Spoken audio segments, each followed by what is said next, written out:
Good to see you. People live. Just for that purpose.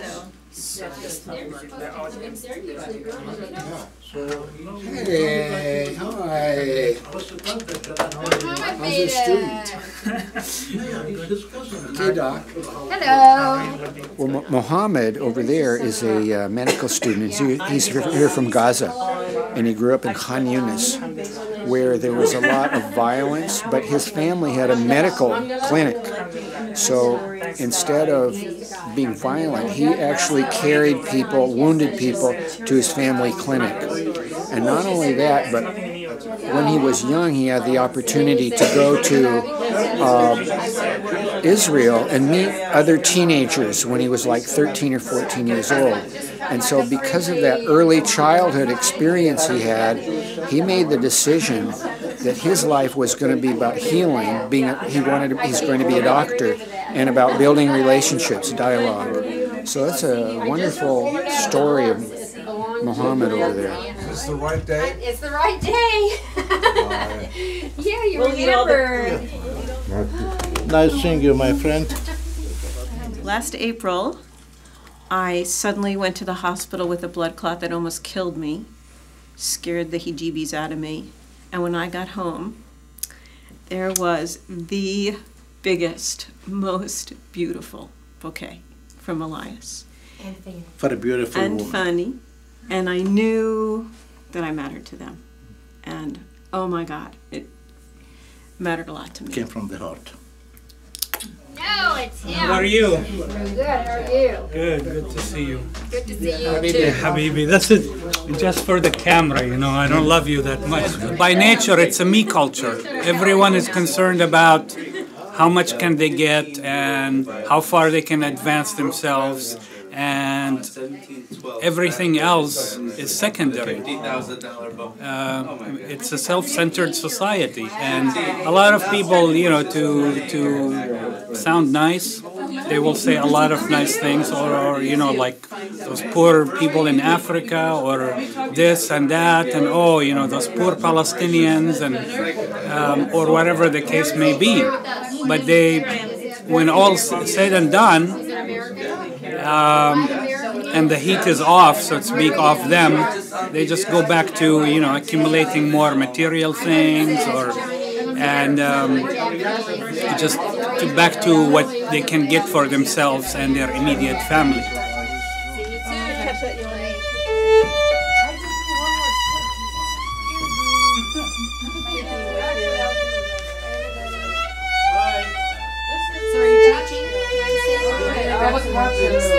Get your food. We're gonna gather around.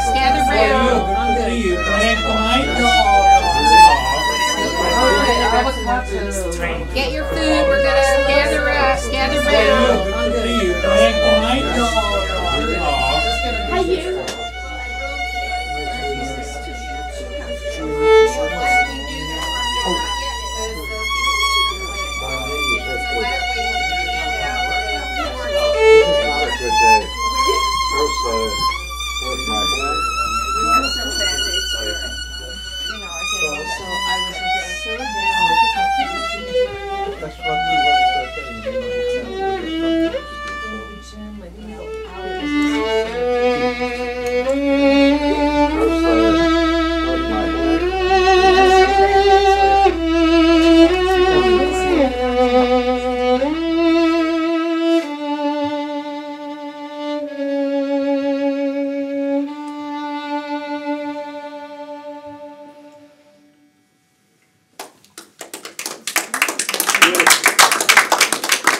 Piece of music for tonight. That was Meditation from Thais. perfect. What a beautiful way to start. So, for Edwin, who is visiting us tonight from the East Bay, and who is very interested in the meaning of empathy. He asked if he could visit us tonight and put on film our expressions of how we experience empathy in our lives. For this, our 215th meeting of the San Mateo Jewish-Palestinian Living Room Dialogue. In our 18th year, we'll be 18 in July. And so tonight is an opportunity to do that and to just figure out for ourselves how we do or do not experience empathy in our lives, what the word, what the idea, what that human activity means to us, where it's hard, where it isn't, where it's easy, where we refuse to be empathetic, where we insist on being empathetic, and if it's important or not in being human and learning to build a community and cooperation on the planet for the future and for now. So this is a time when we can be personal and see how this works in our lives, because how things work in our lives or don't is pretty reflective of what's going on in the planet, in Palestine, in Israel, on all the continents, and what's possible, what we're willing to do or what we're unwilling to do to fulfill our vision of cooperation and being truly human. So we get to do that and explore that tonight. I would like to suggest that we light right now a special candle for the people back home under the auspices of our Vice President Biden trying to move the peace negotiation going between the two parties. I mean, if we could light a candle and have a moment of silence maybe, you know, to contemplate and reflect and empathize towards each other. Wonderful idea, so nice. The candle. What, to light a fresh one, this means that, especially for the occasion, for that reason. Give them empathy and give them wisdom. Wisdom, exactly. Empathy with wisdom. Perfect. Go ahead. I'll put it here and you do it. Leave it and to you the say Trautmans what to have you enough say. candles for all ritual needs. Gracias a Dios. Nunca falta. Great. Well, I hope and I pray that the light that emanates from this candle somehow will reach our people back home, the Israelis, Palestinians, under our Vice President Biden, to hopefully to bring them to understand each other and to empathize towards each other, towards their people, and try to make a go out of the gathering. And that's the first step, as if we're starting afresh, and they are, in essence, are starting fresh. And with that, Beautiful. let's have a moment of silence, a moment of prayer.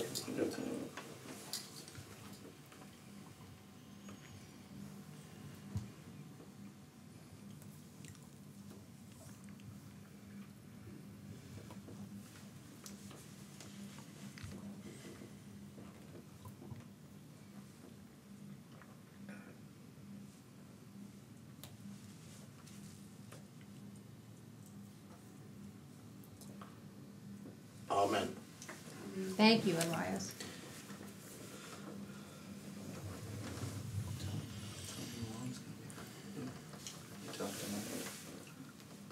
You know what I thought of when you said that is I wonder what it would look like if the two peoples, if all people, but if they really understood and responded to the idea of being empathetic towards each other.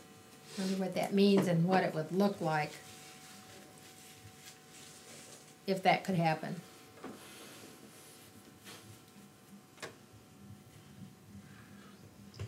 So let's begin. Just maybe one way to begin is just to remember times in our life when we refused to receive empathy or to give it, or when we experienced receiving it or offering it to somebody.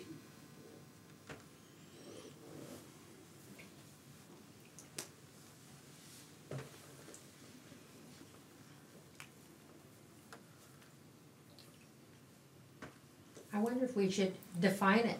What does it It's up to actually each mean? person. I know, but in talking about it, what does it actually mean, the word? That's a good idea. To me, it means to feel what someone else feels, to try to understand what somebody else, their pain or their joy or their problem, and that's empathy, is to walk in the shoes of the other.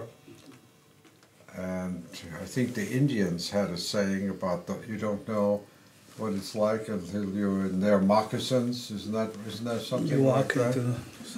In other words, I think empathy is something you're not born with. It's something you learn through the love of your parents or teachers or whoever. And I think there are certain individuals who really know how to teach us empathy. And one of those is the Dalai Lama. Another one is Mandela.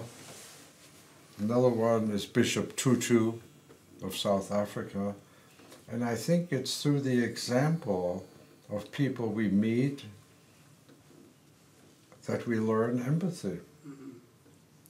And if we're lucky, we leave ourselves open. I think Martin Buber taught me more about empathy than anyone else when he talked about his role as a Jew as compared to Christians. And he said, Jesus is my brother. He didn't say he's my God, but Jesus is my brother. And that's how I feel about my Palestinian friends here. You're my brothers. And sisters. And sometimes I wonder if people have to suffer first to learn real empathy for others. When I think back, maybe that's part of it. I know as a social worker, I felt a lot of empathy for the people who would come and share their thoughts and their difficult times with me. And I think I had to feel the empathy before I could really help them. And you sometimes have to put yourself into their place. I think the word open is very important because you have to be willing to be open, to feel inside. Because if you just do it from your head up, you're not going to be empathetic. So you have to be willing to feel and be in your heart and be willing to feel the suffering or the pain. Because if you don't open yourself to that, then the person will know you're not sincere and really caring. They won't sense that you've really got it. Yeah, I think also going along with that, part of empathy, to me at least, is for the person who's being empathetic towards the other, for that person to also have an emotional reaction, not to just feel empathetic by listening, but to also themselves have a reaction that's emotional themselves, to really connect it, to bring it to here, and not just to hear, like you were saying. That's empathy to me. And then to do something about it. Right. Right? Yeah. Like what we're doing, hopefully here, is to try to move somehow, whether by prayer, as Elias did, or by some action, is to move the process forward.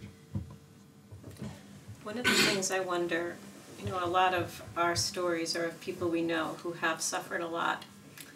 And I remember a Palestinian guy telling his story, maybe it was at Tawanga, of being imprisoned in Israeli prison. And here he, after years of suffering, came out and was telling his story at Tawanga. And I think about Holocaust survivors who come out or bereaved parents. What is it in a person like Mandela who will lead them to take suffering and transform it into good, rather than transform it into hatred and destruction. And what are the ways to, I just wonder, is there a way to help ourselves do that? To help other people transform suffering into good rather than, and lead it away from destruction and hatred? I think we in the dialogue group, invariably, we are empathetic towards each other. Otherwise, after 17, 18 years, we wouldn't be getting together at all time. We do feel each other's pain, sorrow, and happiness to that matter. It doesn't have to be always sorrow in a negative way. And I think for the outside world who don't know any better, which I consider myself, I'm more educated by being in a dialogue group like this than the people who don't know, who never entered into a dialogue group.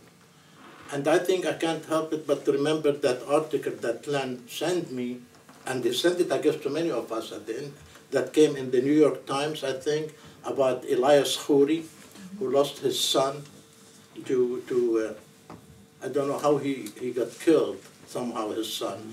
And then this guy, the father, you know, he went to Dave Oz, Ozzy, what's the name of the Jewish guy? Amos Oz. Amos Oz.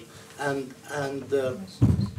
he translated his book about his suffering. And what I'm trying to say, for the outside world, it's just like we, when we sit down, read a novel, and we get very, very moved by it. The novel that we read, it must be in the language that we understand.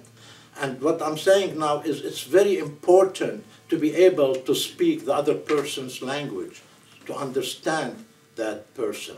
Unless you are like what we are after 17 years, we meet and we talk, we get to know each other in every aspect of our lives.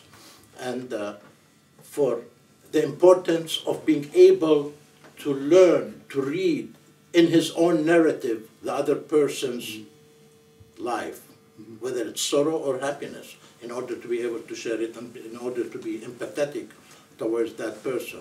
To me, to be empathetic is for me to be that person, and for that person to be me invariably, because it's a two-way street. It can't be only one-way street.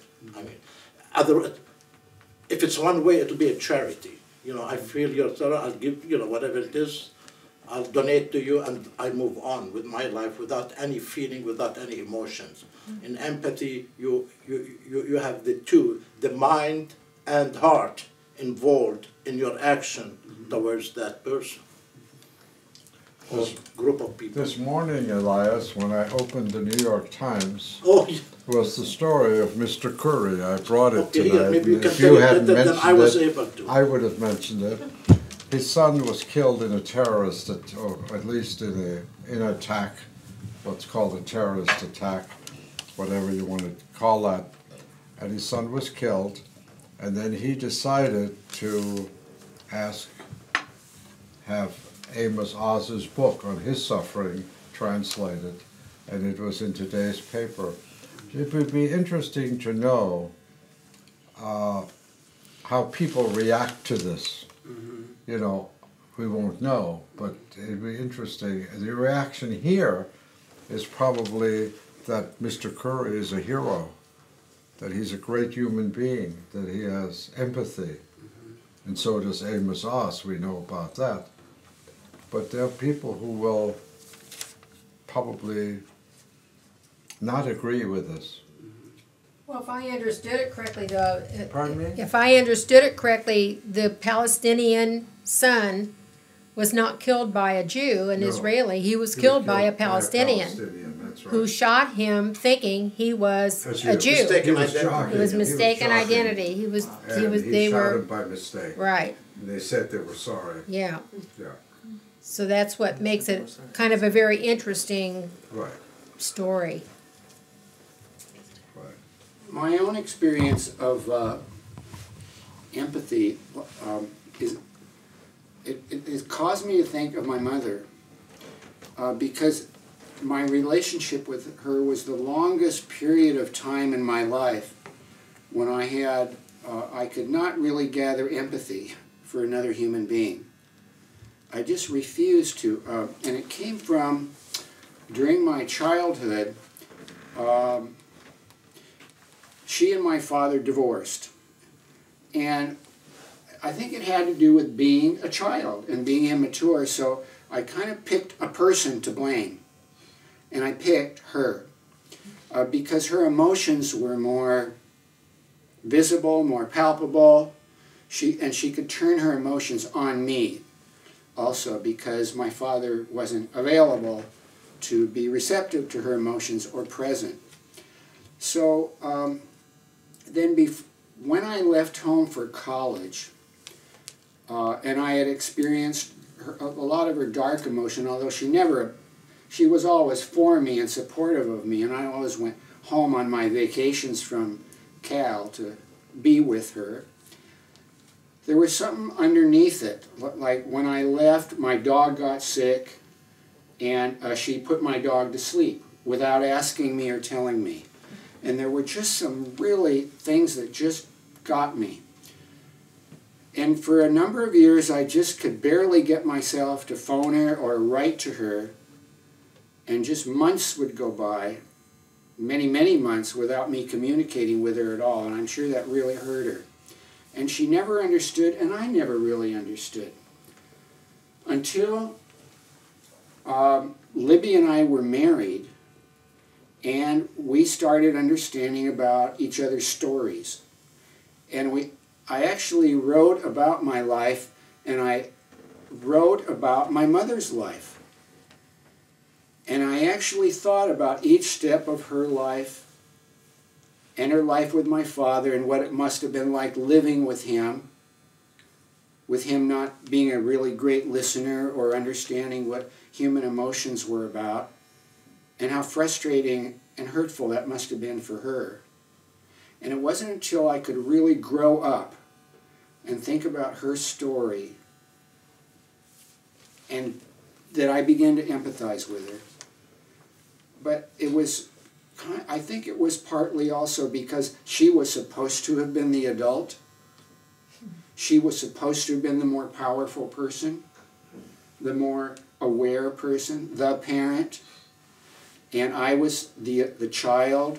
And as long as I stayed the child, nothing was going to happen in that relationship.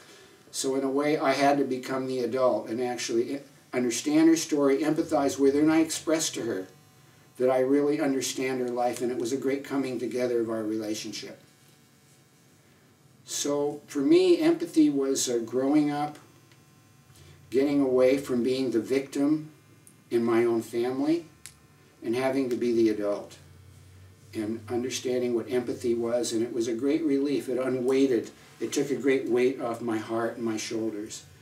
And so when she finally, in her last years, last 10, 15, 20 years, we had a relationship, and it changed everything. But it could have gone on forever not being empathetic and being out of relationship.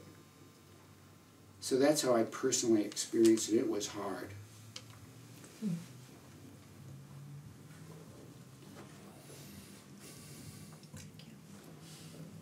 What's the difference between empathy and sympathy?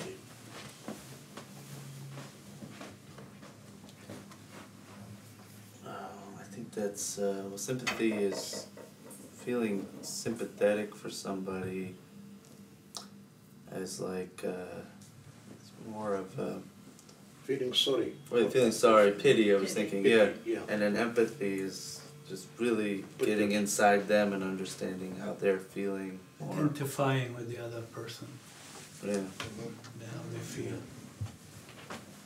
But when you feel sympathy, don't you identify with them too? Or does it change how you react to them, how you respond? I'm kind of more skeptic than most people, and I think, at least, to bring it back to the Israeli-Palestinian conflict, at least in this country, I think the majority of people sympathize and empathize or identify with Israel more than they do with the Palestinians. And that's because they associate the Israelis as more of a Western culture, while the Arabs and the Palestinians are more backward, less civilized culture. And, and they still use even, maybe not so frequently, but they still use, terms like sand nigger and things like that to identify Arabs and Palestinians, and I've been called that several times personally. And so without really knowing both sides of the story, the Israeli and the Palestinian sides, they identify and empathize with the Israeli and the Jewish side of the conflict than they do with the Palestinian side. And yeah, anyone can say, I really feel for you and I feel your pain and blah, blah, blah. To me personally, it's just, what else they going to say? No, I really don't care. Yeah, I mean, few people going to say that. But most people are more or less polite to say, yeah, I really feel for you. But most people don't really have a clue. Again, when it comes to the Palestinian conflict, most Americans or even many Jews and Israelis haven't been to the West Bank. They haven't seen what the Palestinians have to live through on a daily basis, from the simple day-to-day activity that most people take for granted, like going to the store and having to go through multiple checkpoints and having a 5-minute trip take you an hour or two or sometimes all day, just because the simple fact of all the checkpoints. And unless an American person or a Jewish person or an Israeli person have actually gone and lived through that, and if I tell them about it, they're going to think it's science fiction. Oh, there's no way the Israeli soldiers will humiliate you and put you through this every day. But it's a fact, it happens. Or that, they use the water resources and the aquifers for their swimming pool, while the Palestinians are dying of thirst. No one knows this. And, so that's, to me personally, that's what empathy is, do you really know, and can you go out of your way to really find out what that person have to deal with on a daily basis and what their day-to-day life is like. And instead of just saying, oh yeah, sure, I know what you're saying, that's just talk, cheap talk. So I have a question. Yeah. Do you feel like you spend, how do you proportion the energy in your life? Do you feel like you spend more time seeking empathy or being empathetic? I don't seek empathy. I'm not the type of person that I go after or seek empathy or attention. I just, if I have a problem in my life, I deal with it. I try to resolve it as much as I can and as best as I can. Occasionally, I ask for help if it's something I cannot deal with.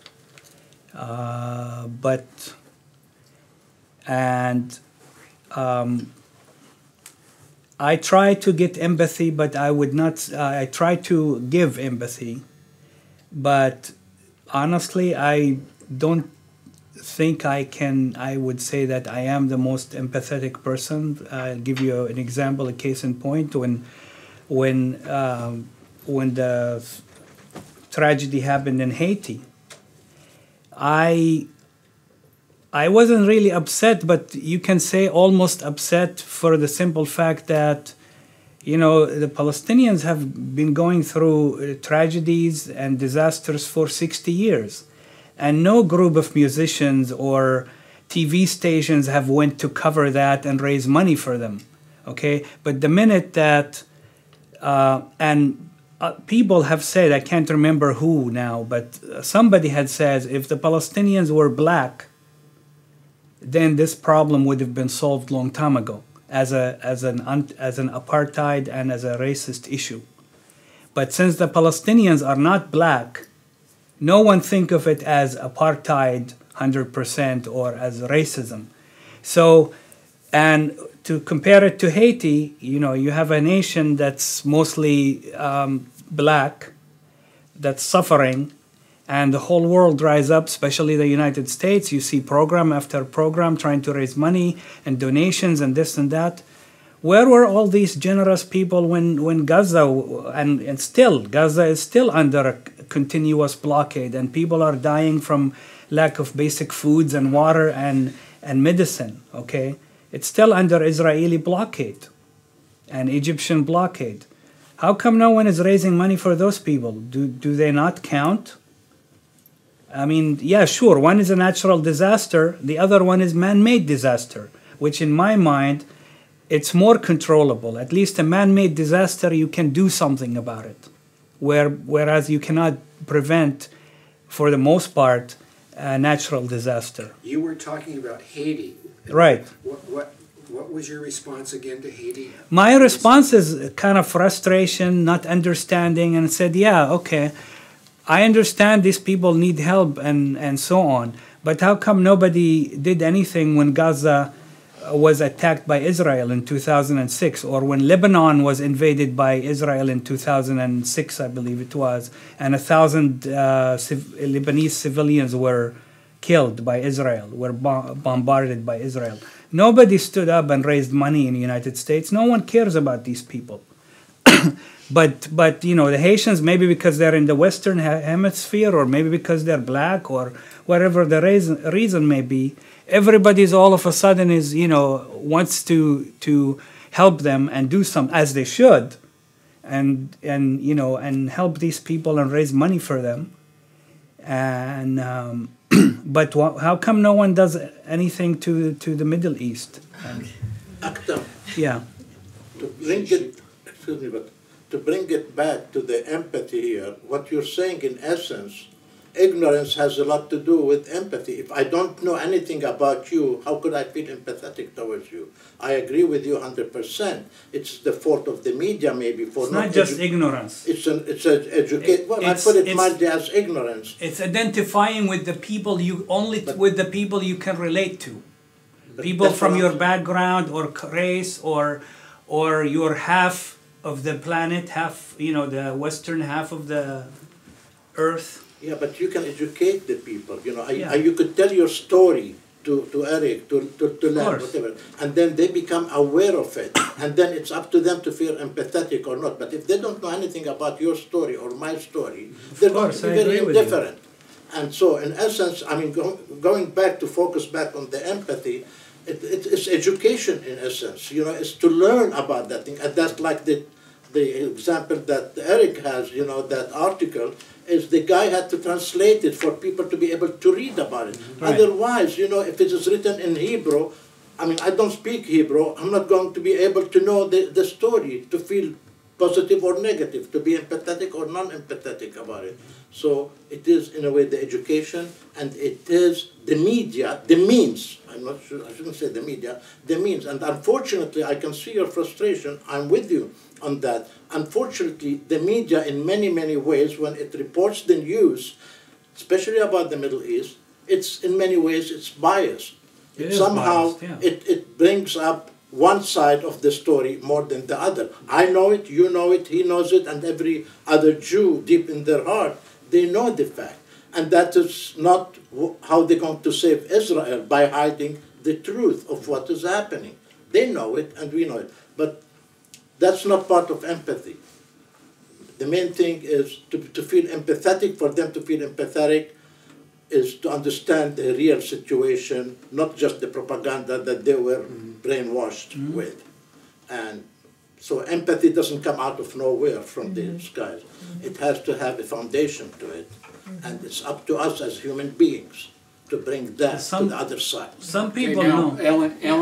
Well, I just want to say directly that I would love to educate you on thinking about Haiti differently, okay? Because before this earthquake, which was a natural disaster, there was a man-made disaster.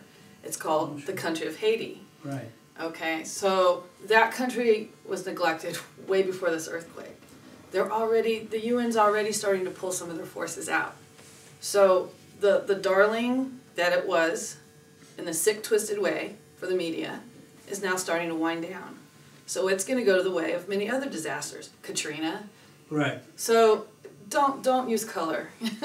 The darkest Caribbean people are in Haiti. They have been neglected for years. So they get no benefit from their skin color. So I just want to say that. One of the things about the Haiti story that was actually a little disturbing for me was reading early on that the country of Israel sent so many medical people down there immediately. And they said, look what we can do down here. And my first reaction was, and you can't do it for your neighbors? So that's where I was coming from when I saw that kind of an article. Yeah. They would probably run off to South America or anywhere. But that's what kind of disturbed me, was the fact that they could rally these amazing forces. And even closer to home, after Katrina, I went to New Orleans and volunteered for a month and a half. And nobody, I mean, very minuscule amount was done, like to raise money to save the people within this country in New Orleans and after Katrina, because I saw, and to this day the place is still destroyed and a disaster. The Ninth Ward is still the same way it was in 2005 after Katrina, and nothing has changed. And yet all these, American celebrities and musicians and stars and blah, blah, blah, are raising money to save another country, which is a good thing. I'm not saying anything bad about color. I'm not, I don't care about that. I'm just using that as a small example. I can, use many other examples. But at the same time, within your own country, within this country, New Orleans is still a disaster, and nobody did anything to. And that's why I say within Israel, it's still a disaster. Exactly. They would go across the Atlantic Ocean. So. Yeah. So we're talking about short-term empathy and long-term empathy, and we can talk about how people out there are empathetic or how nations are empathetic or not. It seems it might be more useful for us to talk about how we experience empathy. Exam talked about how he did and volunteered in New Orleans and where it's tough, and maybe each of us could kind of get a hold of how that works in our own lives and how we move from one place to another. Well, I have to say I totally agree with what Elias said, that it's hard to feel empathetic with anybody without knowing who they are or what their story is. And so I feel like the more I've ever known about people and their plight and their personal life or what's happened to them, the more I know, the more I can kind of open up and care about them. And if I don't know anything, and in fact if I know things that are probably not true, I just remember growing up that I always heard that the Russians were such mean people, the communists were just going to take us over, and my parents personally were so scared that when Len and I went to the Soviet Union in 1984, they were terrified that we weren't going to come back. And they were really upset that we went. And what we found out is what good people they were, what thoughtful, passionate people. We had such a wonderful connection with them. So to this day, I feel an empathy for the Soviets and for their lives. And I kind of follow what's happened to the people when they've broken up. And we have friends that we still communicate with. So I have this connection. And if I hadn't had that personal connection, I'm sure I wouldn't care about them at all. And I'd have to say this exact same thing about Palestinians. Until we got involved in this work, I never met a Palestinian. I didn't have a clue who they were or what their life was like or about checkpoints or that they were refugees as well and so forth. And now I feel totally passionate about the whole Middle East. And, my heart is always thinking about the Palestinians. So I think it has everything to do with education, getting to know the story, meeting the people. And I always think about that night at Robbie's when you came in and you talked about your relatives who had been killed recently. I mean, that was a really powerful evening that we shared. And I'm sure that anybody who was there that night has never forgotten Gaza. You know, it's something that you don't stop thinking about. So I feel like that's the work we have, is to just keep telling the stories and making that personal connection. You know, I want to make one correction here. You are not a cynic. You are realistic. Yeah. There's a big difference. You are not a cynic. I listened to every word you said. He's right. He's right. See, the world doesn't operate on empathy. It doesn't work. Even our government doesn't work on empathy. The Republicans hate the Democrats, and the Democrats hate the Republicans. In other words, we are constantly propagandized by everybody. Everybody wants to sell us something. They'll sell us cancer if we'll buy it, cigarettes. Yeah. So he's right. He really is speaking the truth. The problem is how to overcome that. Yeah. And that can only be done through education. Definitely. And today I get my Newsweek or Time, I forget, and it's the headline is "The Disaster of American Education." The New York Times yesterday, magazine on Sunday, "The Disaster of American Education." It's a very sad situation, and we have to admit that what you're saying is true. That and how to overcome that. Say what it is that he's saying that's true. What he's saying is true, that in America, the propaganda is for Israel, and almost nothing positive about the Palestinians and their terrible problems. I mean, when Israel sent this field hospital and 24 doctors and nurses to Haiti, that was a wonderful thing to do. But as you point out, they should have gone to Gaza first, where there were 1,000 people killed and 1,000 injured. And there are Israelis, I'm happy to say, and I know this for a fact, there are Israelis who are really out there trying to help. They're not many. They're not enough. But they go out and they help the Palestinians plant new trees to save them from the settlers. And these people get into a lot of trouble. But you know, that's the way, unfortunately, the world is. There are very few people who have the courage to defy what seems to be popular. And you're not a cynic. I think I have a little bit of a weird twist on this, in that, I mean, part of it being part of this group, I've always, I think, been naturally aligned with the underdog. And so I've always had a strong feeling for Palestinians. And if anything, in the last year or two, I think maybe I spent a bunch of time in Israel this fall because of my health, is trying to understand the passion on the side of Jews and where their fear of annihilation has come from. And I know it historically, I am a Jew, I know about the Holocaust, but somehow that's not as close to my experience as the suffering of Palestinians. And so for me, it's been more of a struggle to hear and understand the Jewish side of the story, my own, my own background side of the story. Mm-hmm. And I can't tell you why, it's just my struggle. And I think for any solutions, you have to be able to simultaneously hold two stories, mm-hmm. because both are true and both are crucial. That's where I would say that empathy is absolutely critical to ending conflicts. Pardon? I would say that empathy is absolutely critical to ending conflicts. That, I mean, you've all said really lovely things.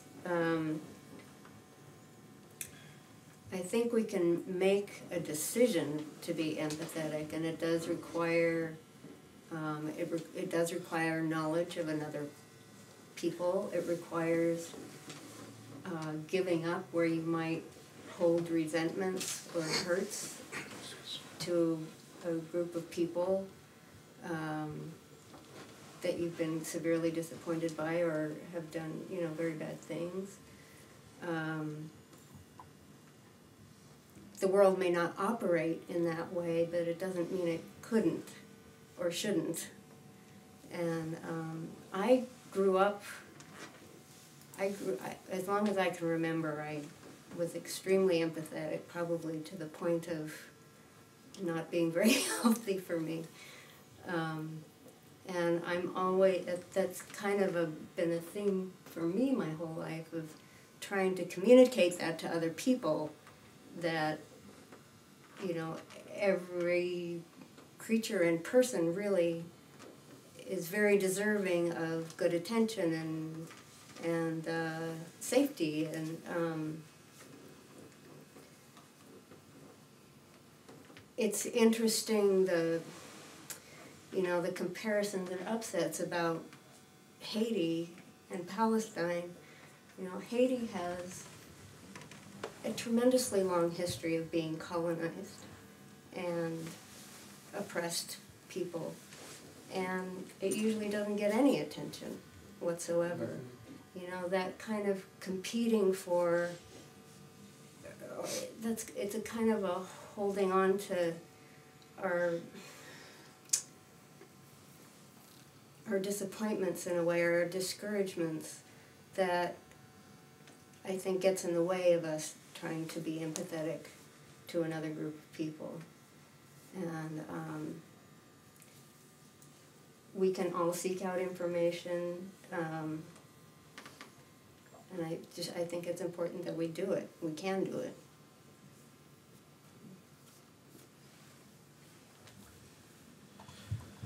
Why did President Obama, I'm asking you all a question, why did President Obama get on the air 2 or 3 hours after the terrible earthquake and announce all the help we were going to give Haiti? Can anybody tell me why he did that? What was his purpose? What was the great fear? He didn't want Maybe to refugees. Pardon? Maybe not, so they don't. The U.S. doesn't get a bunch of refugees from Haiti. Exactly. What is it? There was a case a number of years ago when the Haitians came to, tried to come to America, and a lot of them drowned on the way. Right. But a lot of them came here, a couple of 100,000. And there was a terrible fear when that earthquake happened. If we didn't keep them there, they would come here. And that's why, and that proves my point. I happen to know that. I'm not making that up. That proves my point, that the world operates not on empathy, but on what is convenient, what is political, what is, you follow what I'm saying? What's in it for me? That's right, exactly. So what about us? Exactly. Are there times when we've So, been able to operate on let's empathy? not, and then of course there was great sympathy when you saw the pictures later. I'm not denying that at all. And Americans are a philanthropic and a good people, there's no question about that. But the immediate response was, they sent military, they sent everything. Keep the Haitians in Haiti. A lot of them have illnesses, they're poor. We've got plenty of homeless and unemployed people here. We don't want any Haitians here. So there was great motivation for this. I'm going to bring this back to our home life here for a moment. And this is an example that happened about 10 days ago when we have some next door neighbors with whom we have not been particularly close. And they're an older couple. And for instance, they paid attention to us when they thought maybe we were trimming trees that were on their side of the property along the fence. When we planted our olive tree out here for the peace process, they thought maybe we dug the hole too deep and we might disturb the foundation of their house. And they actually sent us kind of legal-like papers to warn us, and they had a geologist come in. It's been an interesting relationship. About 2 weeks ago, Philip's wife passed away. She died. And he had actually been a really good husband. And his wife had skeletal problems, and he really nursed her for many years and helped her get around with a limp and then a walker and then a wheelchair. And we noticed that, but we never allowed ourselves to empathize with them much at all. And then she died, and I realized that we had to make ourselves become empathetic, that it was a decision because we knew that empathy was the right human response and that we needed to be better at it. And so we said, okay, we're going to get a basket of fruit, and Libby got the fruit, and then I took it over to him when all these people had come back from the memorial service. And I was in my sweats, I wasn't dressed up, but I knocked on the door and went into this midst of this whole family. And on the one hand I thought to myself, well, he has all these people around him who love him, and he has plenty of support, and he doesn't really need me. But I walked up and I gave him the fruit, and I acknowledged him for what kind of husband he had been, you know, and how much he had gone through. And it was as the words were coming out of my mouth that I could actually feel it. And I actually felt tearful because he had been a great, nurturing person. And I saw his children and I saw his grandchildren there, and I thought, he has done a really good job. I even feel feelings now because this was really a big shift. And then I came home and I told Libby, and we were sitting here, and later in the afternoon there was a knock on the door. And for the first time in his life, he came to our front door and wanted to come in. And he came in and he sat right there and he started to weep. And he just cried, and he just needed to talk about his wife. He didn't talk about our relationship, but he talked about his life, and I could see there we meant as much or even more than all the people who were around him in this noisy environment. And he knew, because I had acknowledged him, and I actually bent over and kissed him in front of all these people. Because Jewish guys do that. I think Palestinian guys do it more. Not only one cheek. Twice. Is he Jewish? Huh? Is your neighbor He's Jewish? Yes. Okay. Was Jewish? It was just, we had an experience of, that we could be closer with people, and it doesn't take that much. And that an act of empathy did a lot of good for us, and it did a lot of good for him, and it did a lot of good for our relationship. How did you know what he went through with his wife if you guys were not such I watched him, I observed him. We saw them enough to know her condition and what he did and what she needed, and you know, we were neighbors. We saw him back and forth, but yeah. He So stayed it a didn't really improve long your time. relationship with him He stayed, after that. he stayed It like improved an our hour relationship, more and just It talked. improved our spirit, and it improved his feeling about us. A question. All of it. Was this on your part? I'm only asking a question. Is sympathy or empathy towards the guy? I mean, trying to separate one from the other. What would you say? Well, that's why I asked earlier the difference between sympathy and empathy. I'm not sure I really know for sure, but I think we were empathetic because we had a feeling for what he had just gone through. You know, he'd been married to this woman 62 years. Maybe it was just kindness. So it was just, I think he And was then so feeling shocked proud. that we sent the fruit, and Len wrote a really nice note that we signed, and then Len went and gave it. So that's a good question, Elias. The You reason know. I say it because you had no relationship with the guy. Didn't we say you have to have a relationship in order to start feeling empathetic? Was it a sympathy more than an empathy at the beginning? Maybe now as or you was see it? each Can other I and ask you a bad start question? Or maybe saying you hello guys to each other, did then that you build up gesture trust. in a Elias maybe is selfish attempt to try to improve things between you and them. Sometimes an act of kindness before you feel it leads to a feeling. And that right behavior can lead to right feeling. And so that, you know, the challenge is even like acknowledge, okay, I want to throttle this person, but I'm going to act with kindness. And then boom, that's what shifted it. Can I take a minute to tell you the greatest story of empathy I've ever heard, and it's a true story. About 10, 15 years ago, there was a young woman at Stanford whose parents also lived in Palo Alto. Beautiful young woman, student.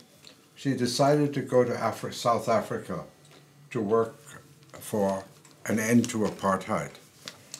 And she went there, and she was murdered by a young black man. Do you remember the case? Beale. She was murdered. Amy Beale. Okay. You want to finish the story? It's a very quick story. The parents, who loved this young woman, went to South Africa. They wanted to meet him. He was, I think, on trial. They met him. They forgave him. They set up a foundation. They helped him find a job, as I recollect. And they set up a foundation in the memory of their daughter. They've both died in the meanwhile. But I thought to forgive this man who killed their child and to help him become a mensch, a human being, was the greatest story. If that isn't empathy, I don't know what is. And a lot of people would say that's irrational. They should have tried to get him electrocuted or killed rather than helping him. After all, that's an eye for an eye and a tooth for a tooth. But isn't that empathy? How did they It's stop? incredible forgiveness. It's incredible. It's a true story. How did they stop him from the legal process? He didn't go Pardon? to jail? I don't understand. He may have pleaded insanity. I don't know what it was. There was a lot of amnesty. They stoned her. They actually stoned her to death. That's how. Why? What's the reason? Yeah, these black guys. There were a couple. There were like It's an three of them incredible who did story. it. It's a great story.